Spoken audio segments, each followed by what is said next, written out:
So this is SIG Scalability meeting, 20th January 2022. And I think today we have one topic to discuss because the first one was added by Mike and he's not here. So yeah, maybe let's start with the first point.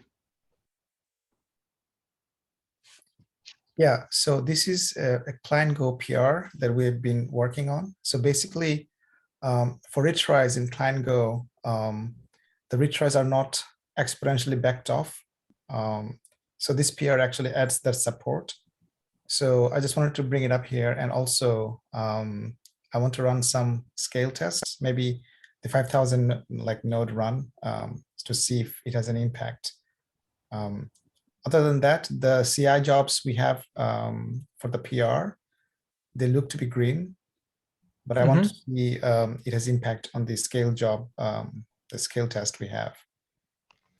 I'm afraid that like running the current scale job will not really benefit us because I think we are not really exercising the path of retries. Like probably there are a couple retries over the whole test, but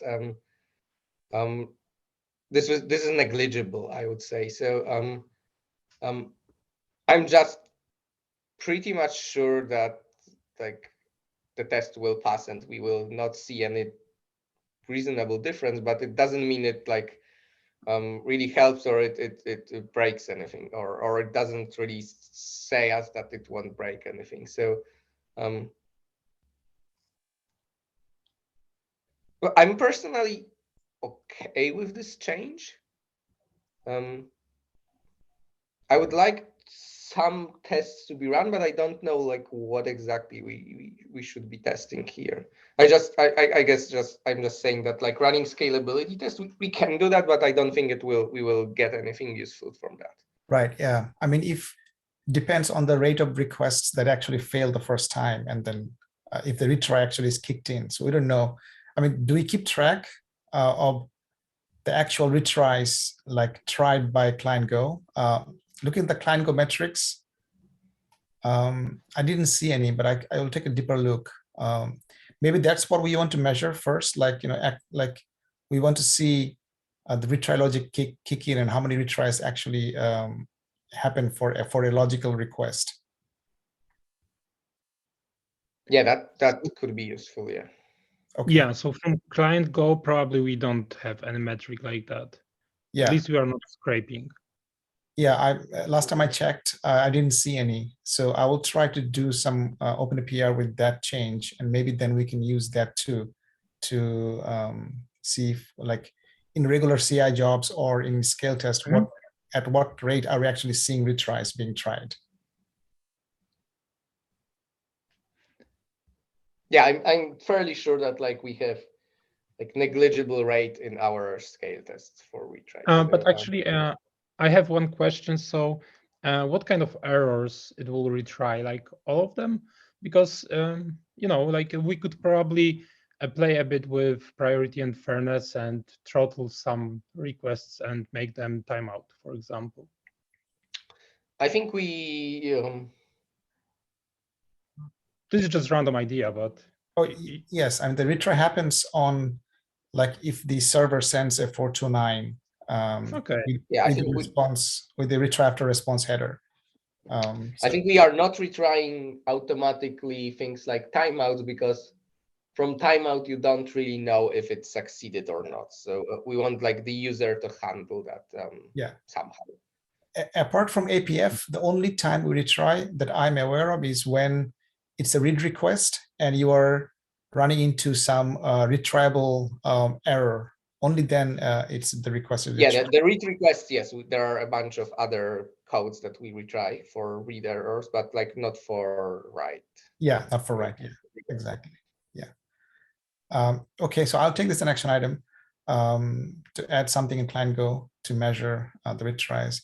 Also for this PR, do you think we should involve other folks like Daniel Liggett to take their input, or you think this is, we can, because ideally we want to get it in and give it some soak time for for 124, right? So that if there an issue arises, we can fix it in time. I mean, it won't hurt letting them know, but I don't think it's necessary to block on their their comments or whatever like that. Okay, yeah, that works for me. Okay, so I'm holding the PR right now. Then let's. I'm going to open a new PR with the metrics change, and then march that first, and maybe then we can march this PR. That sounds reasonable to me. Okay, all right, yeah. I think regarding like letting people like Jordan or Daniel know, I think it's just maybe useful to put the link and let people know on SIG API machinery Slack that something is happening, and like if someone is interested, then they will look at. Oh, I see. Okay, yeah, that sounds good. I'll do that. Thank you.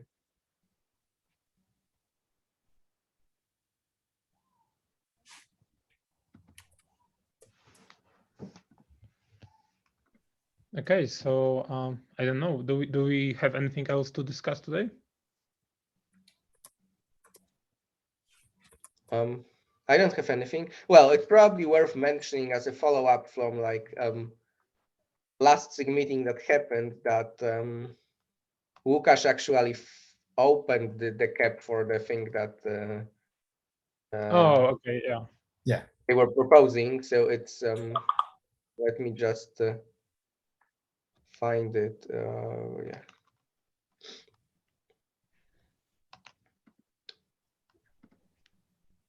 Why it's opening so slowly.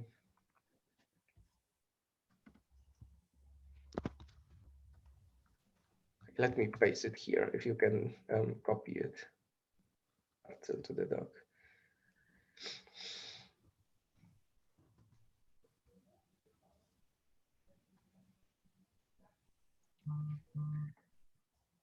So actually, regarding the streaming API, I was also wondering if we will need to do something in priority and fairness,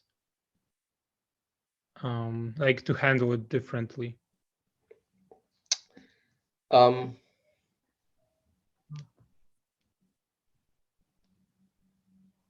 We probably should, yes. I mean, it's not a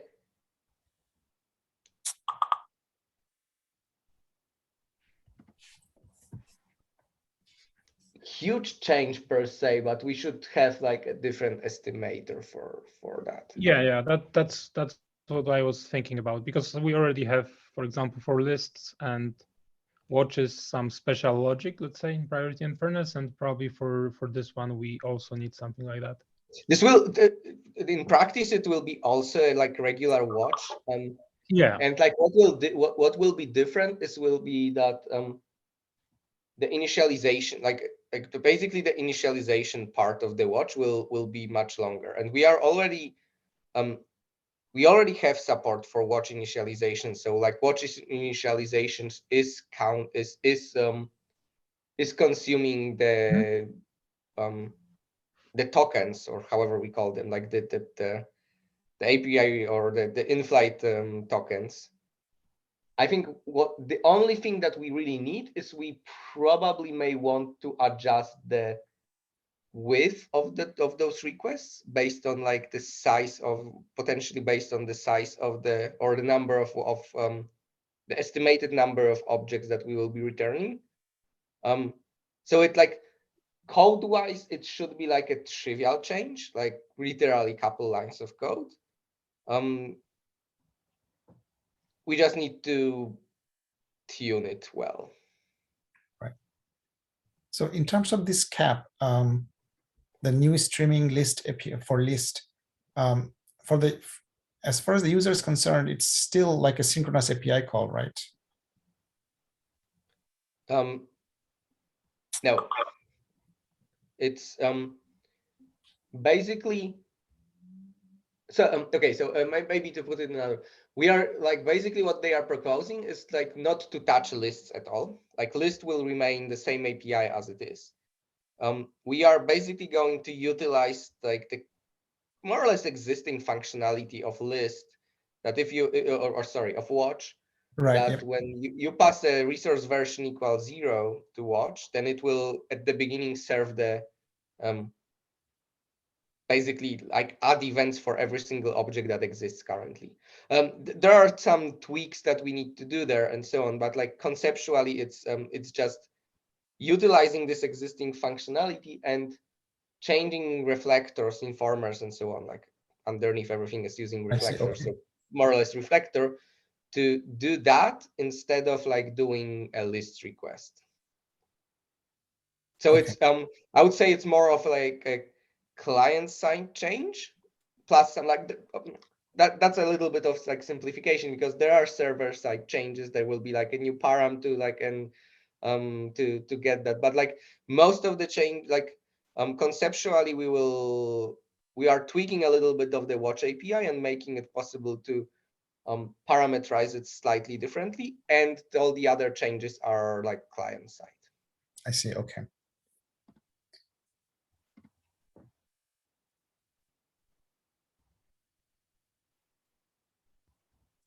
Yeah, so this cap is like not yet approved or anything like that. I don't think it was even like fully discussed within API machinery.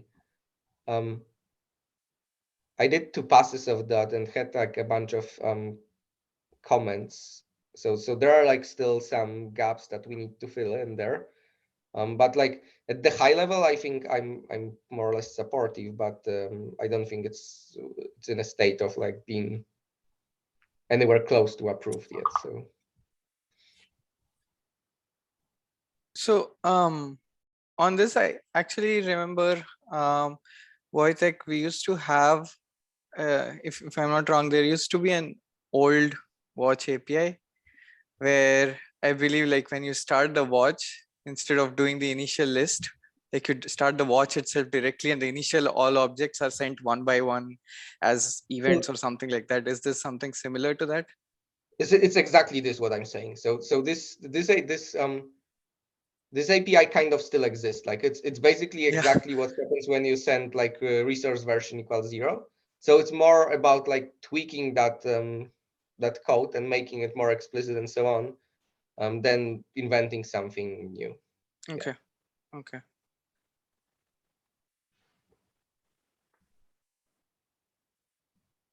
Cool.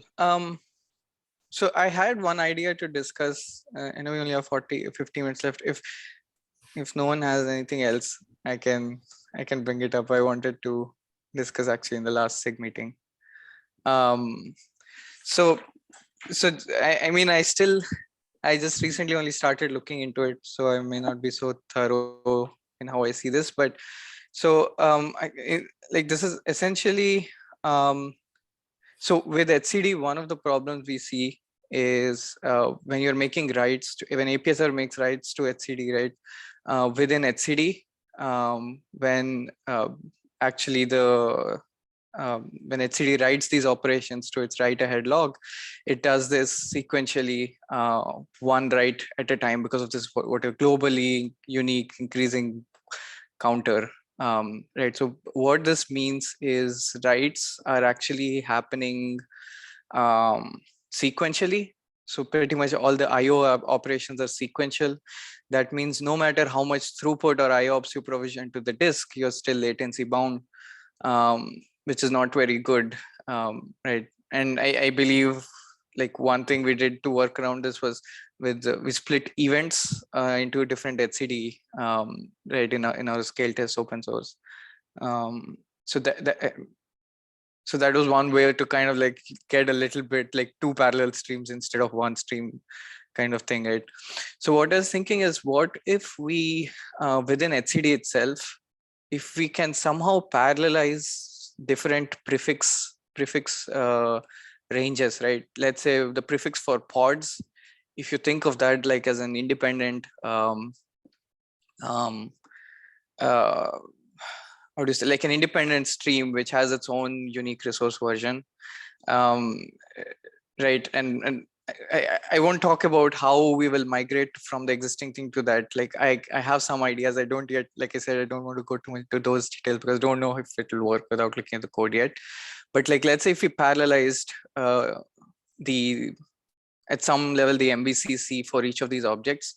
So instead of creating different etcd clusters for different objects, let's say we had the same etcd process, but within that we could shard the resource version. Because from what I understand, nowhere in Kubernetes does API server ever make a call to etcd that's trying to get more than one object type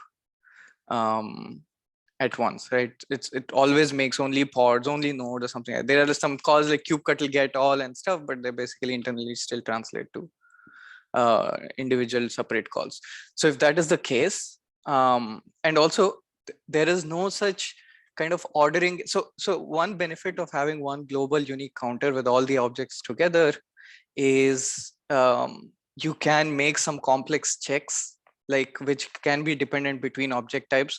Let's say if a pod is created with a node already assigned and you wanted to check if that node at the time when that pod was created, does that node exist?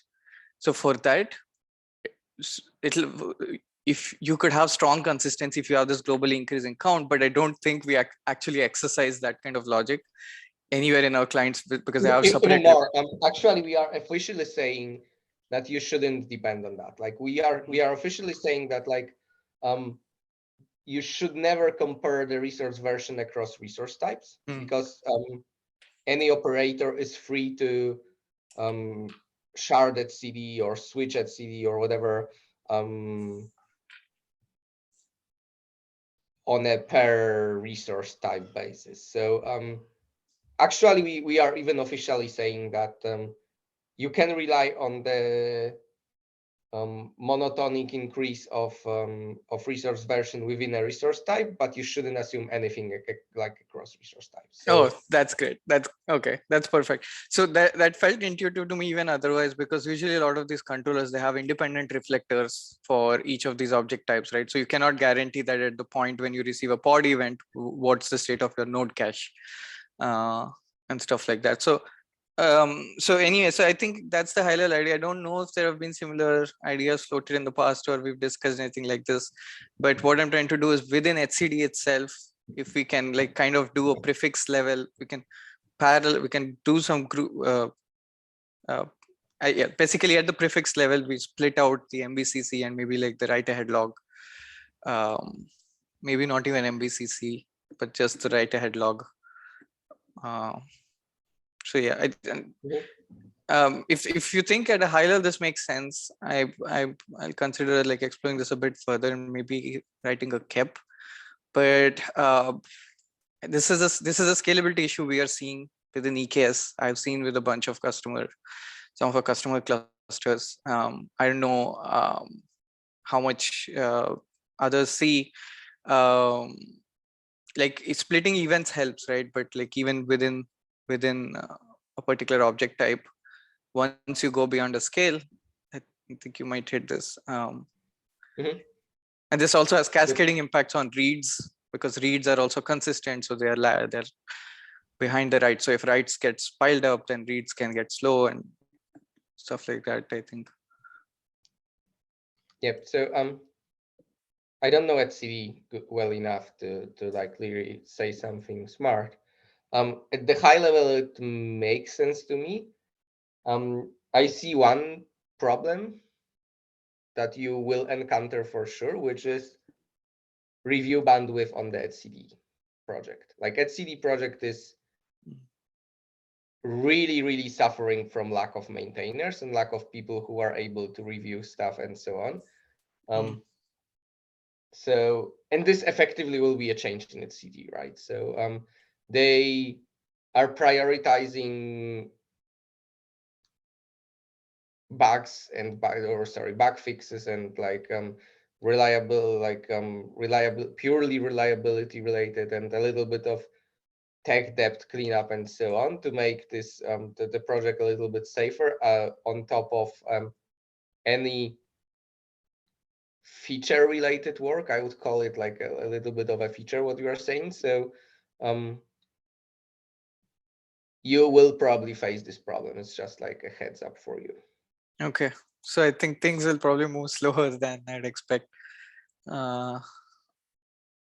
Cool. Okay. All right. Okay. If you think it makes sense, I'll see if I can dig a bit further into this. But is this a problem you've seen? Like writes, because it also depends a lot on your setup and like what kind of disk you're using and all that stuff. And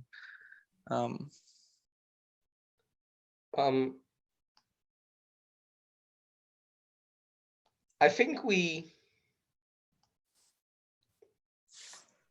I've seen that, but it's not a problem that I'm seeing frequently. Mm.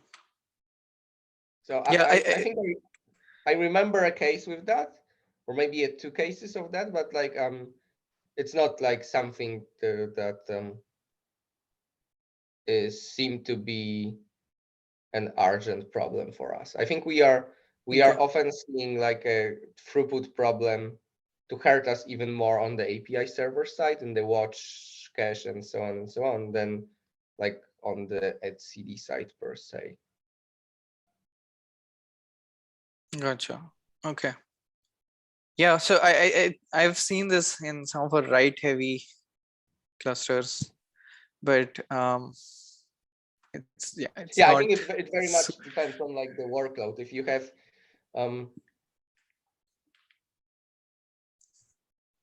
I can easily imagine a write heavy with like many CRDs and like not that many writes per type, but like a lot of different types, and like if you have like 10 types or like 100 different like CRDs, and even 100 writes per CRD is not that much. So like things like watch cache and so on will easily handle that. But it already gives you like what 10,000 QPSs, which is etcd can easily, like depending on the setup, but it's not that far from its limits. So especially if those objects are bigger and so on and so on. So I think it really depends on the workload, or like the the characteristic of the workload you are putting on etcds. But so I can definitely easily imagine a workload that will put the cluster or etcd in the state. It's just probably not that frequent type of workload that we are seeing, or I am seeing. Okay, that makes sense.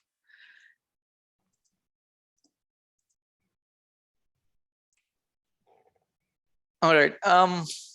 So if there is nothing no one else has to discuss, I want to bring up one last thing. This is regarding the issue I had cut earlier with this behavior with reflectors with the watch cache. So this ticket, I think you did take a look at this one already. So I'm still pending a comment, so I'll respond to some of the things you've asked. But Marcel, can you open that issue real quick once? Yeah, I opened, but I'm sharing only one tab. Let me change it. Oh, I see. Okay. Yeah. Yeah. So I think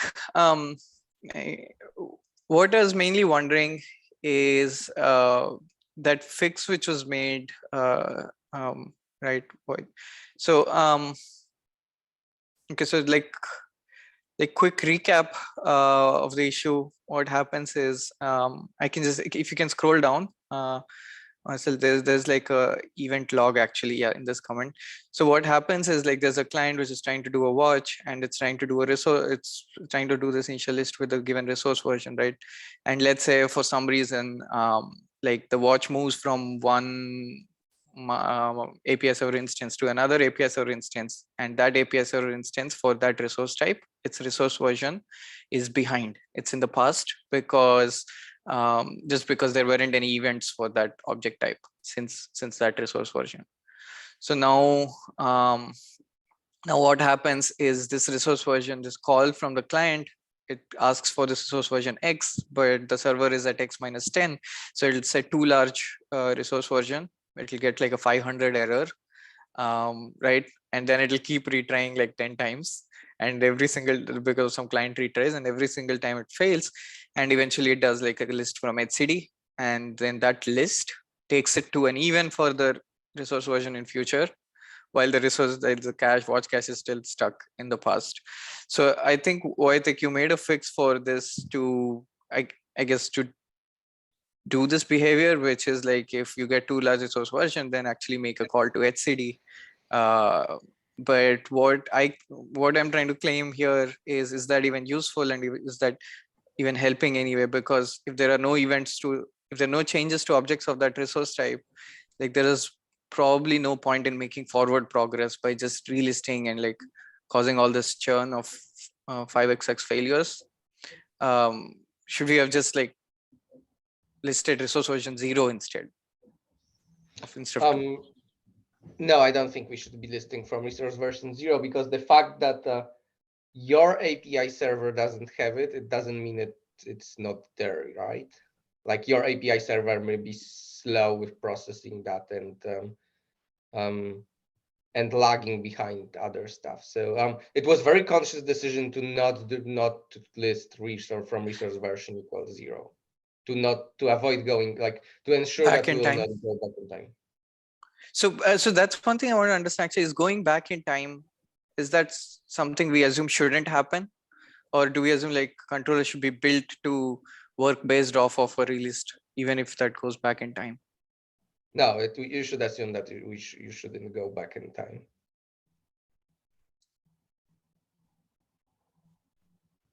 There's an issue opened.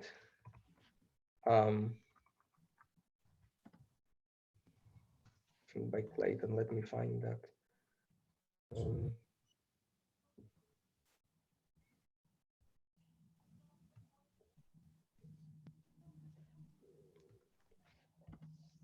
Yeah, it's this one. So let me paste it here. Oh, is this the Clayton issue? Yeah, did I paste it in the issue itself, or your issue also? No, I think I remember the one which you're talking about. I saw it in the past as well. Okay, all right. I think I agree. It's like far from perfect behavior. What we are saying, what we are showing here. I think the question is like if we should be doing anything about that, or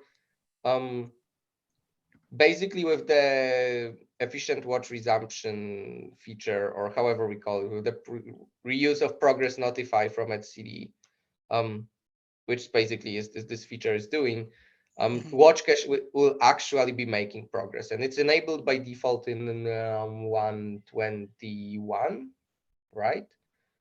So it shouldn't be a problem. Like this shouldn't happen in 121 already. Okay. And we already won't be able to fix 118, right?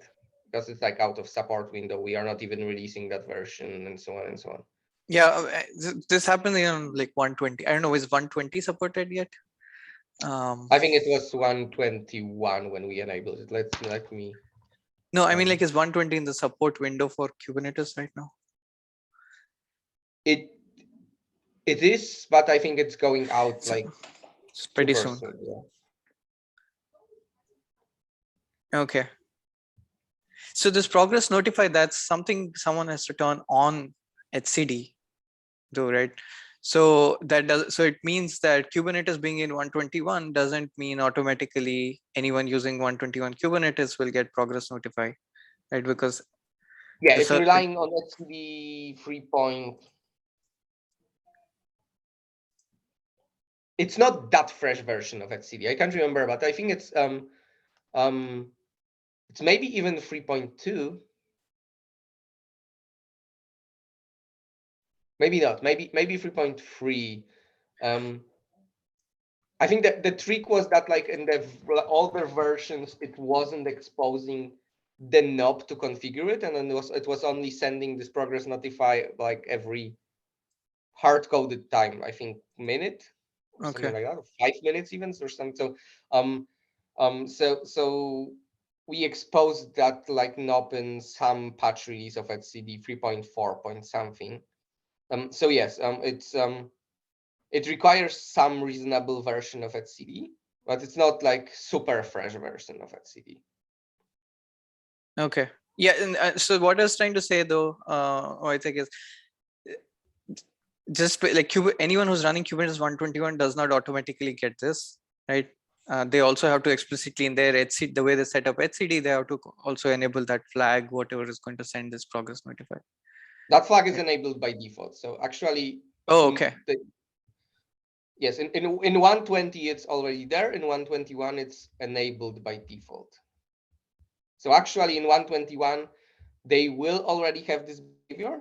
It's just like the progress notify, if they have etcd configured, like if they have default etcd configuration, this wouldn't be super helpful because those progress notifies will be coming like every minute or 5 minutes or something like that. Some way too rarely to be useful.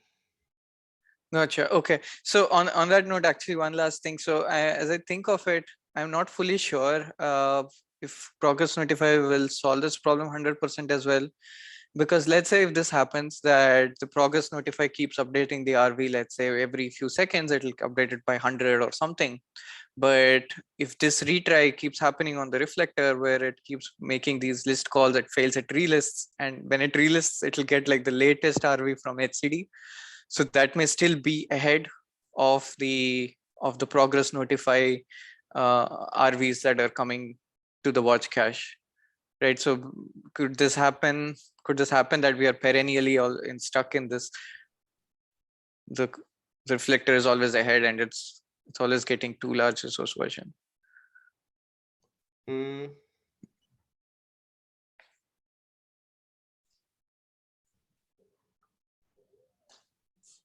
I think it's a matter of timeouts, right? Because it's doing every 1 minute from what I saw on the client. It's trying to like relist every 1 minute, then once it lists from etcd, it starts a watch. Yeah, and I think we are recommending like by default setting this progress notify to 5 seconds. Okay. So so if we are not retrying too frequently, and we shouldn't, also because of we have multiple retries, then it should work. We should probably I think we'll probably just know this like when it happens. But yeah, at least like this cannot make things bad. It should only help if it can. Cool. Okay, so then we are fine. I think the call we are making is we'll just say that okay, etcd progress notify fixes this, so let's not worry about optimizing this old behavior. Okay, cool. I think you're over time. Sorry for taking more time. So thank you all, and see you in 2 weeks. Yeah. Thank you. Hey, thanks. See you. Okay. Bye-bye. Bye.